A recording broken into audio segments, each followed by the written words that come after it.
میں لاہور سے بات کر رہا ہوں۔ میرا سوال یہ ہے، جب حضرت علی علیہ السلام کے اتنے فضائل ہیں، اتنے مناقب ہیں کہ آیات بھی اللہ نے ان کی شان میں بیان کی ہیں، اور احادیث رسول خدا صلی اللہ علیہ وآلہ وسلم اور ائمہ کی حدیثیں اور جو ہے فرمان بھی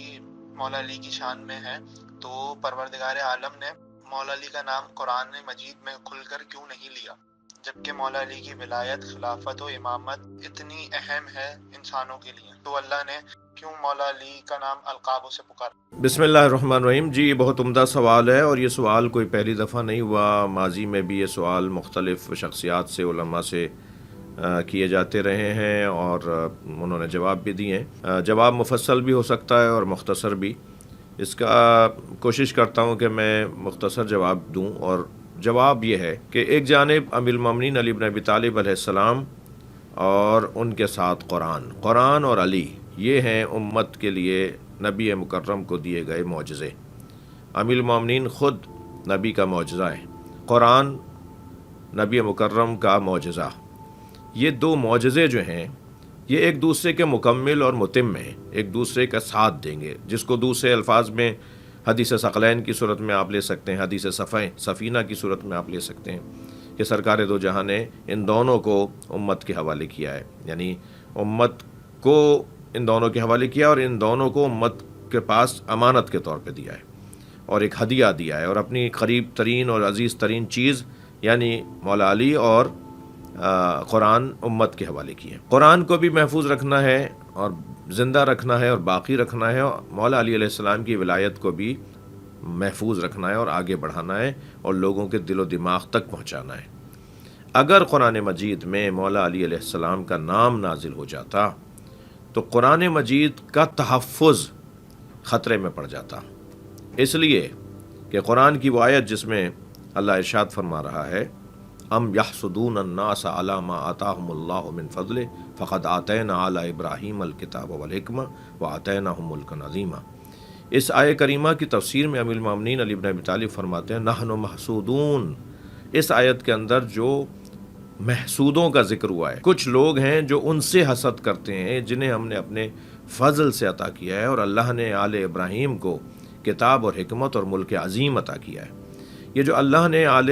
ابراہیم کو کتاب اور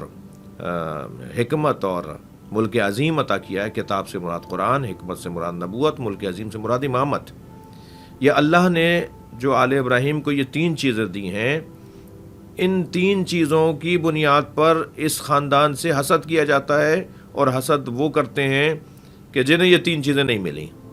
تو حسد، مولا فرماتے ہیں نحن محسودون فی الآیہ، آیت کے اندر جن محسودوں کا ذکر کیا جا رہا ہے، اللہ فرما رہا ہے کچھ لوگ ہیں جو ان لوگوں سے حسد کرتے ہیں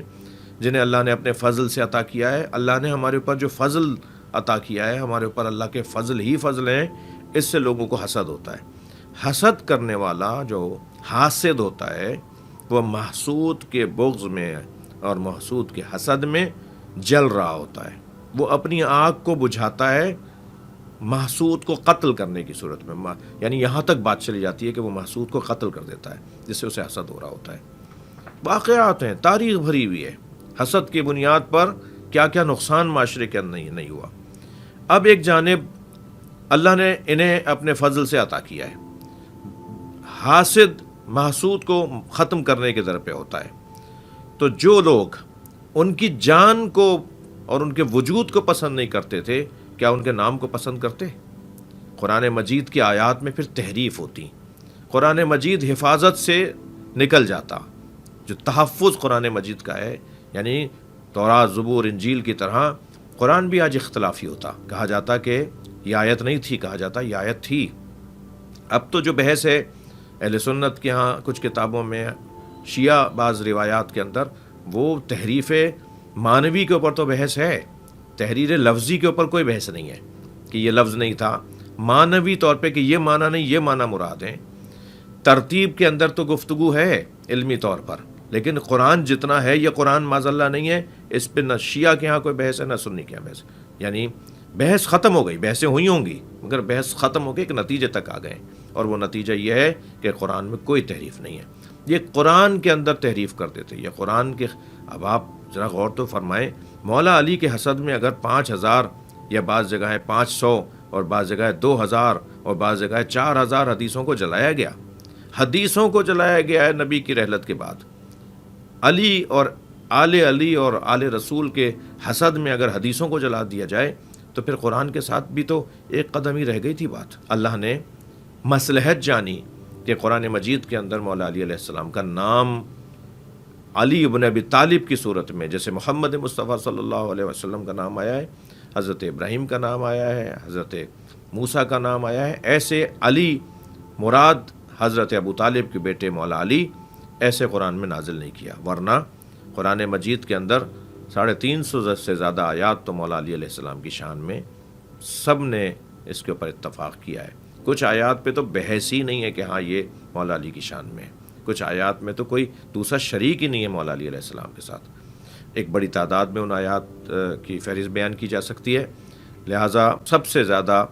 اللہ کو جہاں مولا علی علیہ السلام کا تحفظ عزیز ہے ان کی ولایت کا، وہاں قرآن مجید کا تحفظ بھی اللہ کو عزیز ہے. علی اور قرآن بچے رہیں، خود بخود آج نہیں کل کسی کو ہدایت نصیب ہو جائے گی.